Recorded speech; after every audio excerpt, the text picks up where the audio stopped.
ओम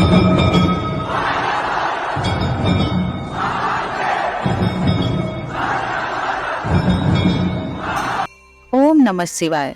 भगवान शिव को खुश करना भक्तों के लिए सबसे आसान है। भगवान शिव को भोले भी कहा जाता है और वह मात्र एक लोटे जल से ही प्रसन्न हो जाते हैं। हिंदू धर्म में ज्योतिर्लिंग और शिवलिंग की पूजा की जाती है। बहुत से लोगों के बीच मतभेद है कि ज्योतिर्लिंग और शिवलिंग दोनों एक ही होते हैं।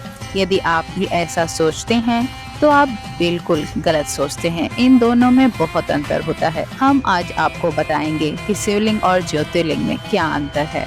नमस्कार दोस्तों, स्वागत है आप सभी का हमारे YouTube चैनल सोनित वॉइस ज्ञान पर। अगर आप चैनल पे नए हैं तो कृपया चैनल को सब्सक्राइब करें और बेल बटन को जरूर दबाएं। शिवलिंग और ज्योतिर्लिंग में क्या अंतर है? आज हम शिव जी की पूजा दो रूपों में करते हैं, एक ज्योतिर्लिंग के रूप में और एक शिवलिंग के रूप में। शायद आप में से बहुत कम लोग होंगे जिनको दोनों में अंतर पता हो। इसमें सबसे बेसिक अंतर यह है कि जो ज्योतिर्लिंग होती है वह स्वयंभू होती है और शिवलिंग मनुष्य बनाते हैं। जैसे ही किसी स्थान पर शिवलिंग प्राप्त होता है और उसके इतिहास के बारे में नहीं पता होता कि किस मनुष्य ने बनाया है, कहां से आई है, तो उसे हम ज्योतिर्लिंग कहते हैं। हम ऐसा मानते हैं कि भगवान शिव जी ने स्वयं को वहां पर एक ज्योति के रूप में मैनिफेस्ट किया है और ऐसे 12 स्थल है। इसलिए पूरे भारतवर्ष में 12 ज्योतिर्लिंग है जिसकी यात्रा करना बहुत पवित्र माना जाता है।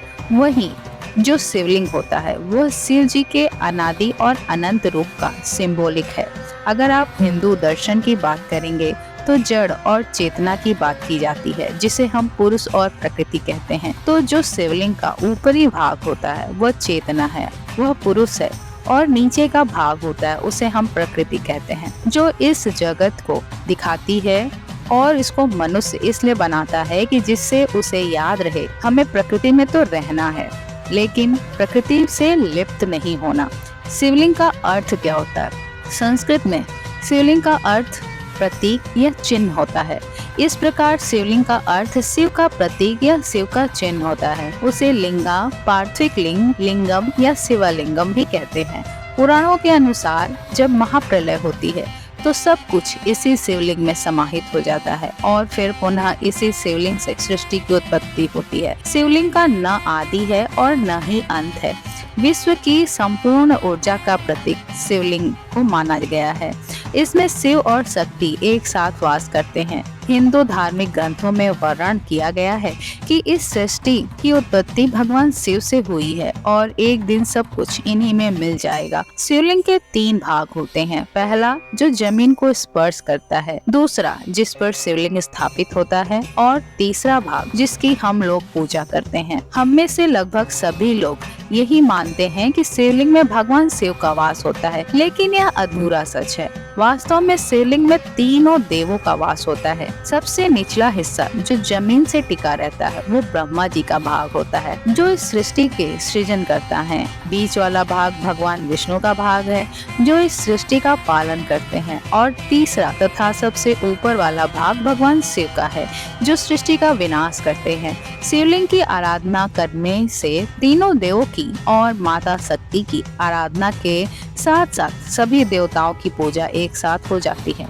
ज्योतिर्लिंग को लेकर शिव पुराण में एक कथा भी है। शिव पुराण के अनुसार एक बार ब्रह्मा जी और विष्णु जी में इस बात को लेकर विवाद हो गया था कि दोनों में श्रेष्ठ कौन है, और दोनों ही अपने आप को श्रेष्ठ साबित करने पर डटे हुए थे।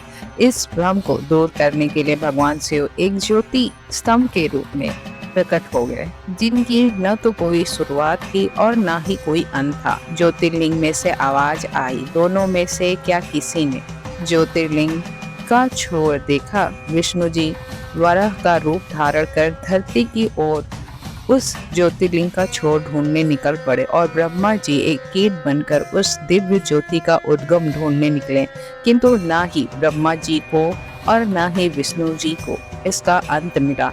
उसके बाद तय हुआ कि ब्रह्मा जी और विष्णु जी से श्रेष्ठ यह दिव्य ज्योति है। इसी ज्योति स्तंभ को ज्योतिर्लिंग कहा गया। आइए जानते हैं उन 12 ज्योतिर्लिंगों के बारे में। नंबर 1 पर है श्री सोमनाथ। गुजरात प्रांत के काठियावाड़ क्षेत्र में समुद्र के किनारे सोमनाथ नामक प्रसिद्ध मंदिर में यह ज्योतिर्लिंग स्थापित है। पहले यह क्षेत्र प्रभास क्षेत्र के नाम से जाना जाता था। यही भगवान श्री कृष्ण ने जना नाम के व्याध के बाण को नियमित बनाकर अपने देह को त्याग किया था। दूसरे नंबर पर मल्लिकार्जुन है।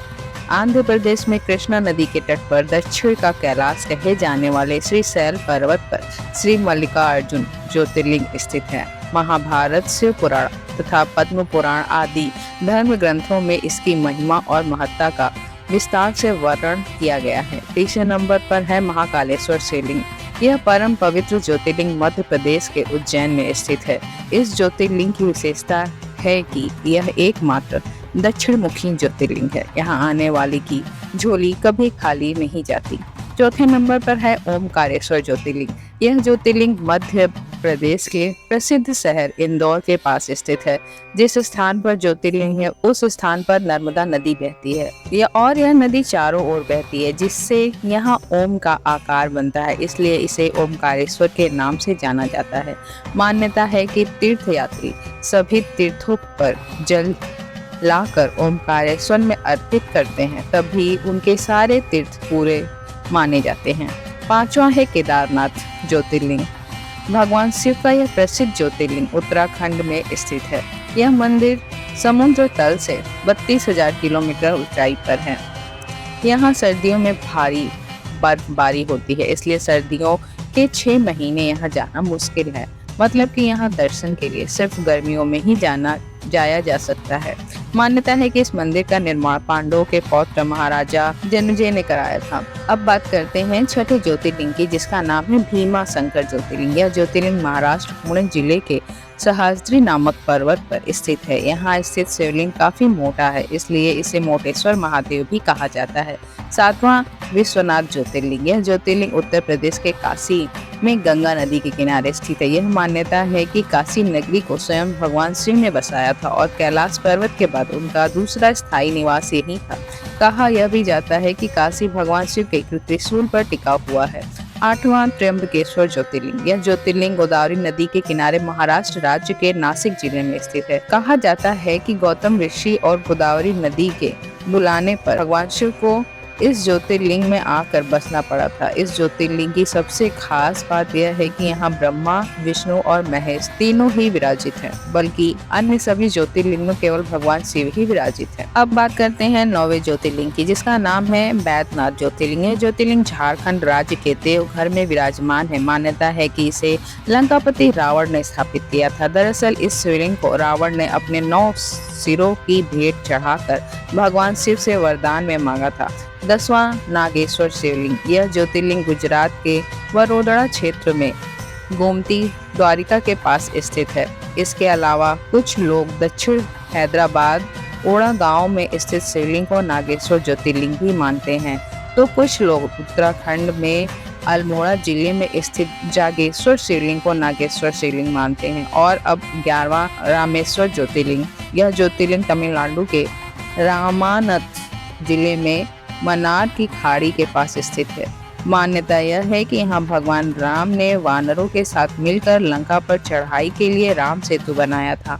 वहीं पर यह मंदिर हिंदुओं के 4 धामों में एक धाम भी है। और अब है 12वां यानी कि आखिरी ज्योतिर्लिंग, जिसका नाम है गणेश्वर ज्योतिर्लिंग। यह ज्योतिर्लिंग महाराष्ट्र के दौलताबाद से लगभग 18 किलोमीटर दूर बहरोल गांव में स्थित है। इस मंदिर का निर्माण देवी अहिल्या होलकर ने कराया था। वहीं यह स्थान पूरे भारत में शिवालय के नाम से भी जाना जाता है। तो दोस्तों, ये थे भगवान शिव के 12 ज्योतिर्लिंग, जो सिर्फ भगवान शिव के स्थान ही नहीं बल्कि हमारी संस्कृति और भारतीय धरोहर का एक अंग भी माने जाते हैं। इसलिए अगर आपको यह वीडियो अच्छी लगी हो तो हमारे चैनल को सब्सक्राइब कर लीजिए, वीडियो को लाइक कीजिए और शेयर कीजिए, क्योंकि हम आपको हमारे चैनल पर इसी तरह और वीडियोस लाकर देते रहेंगे। तो मिलते हैं हमारी अगली वीडियो में, तब तक के लिए हर हर महादेव।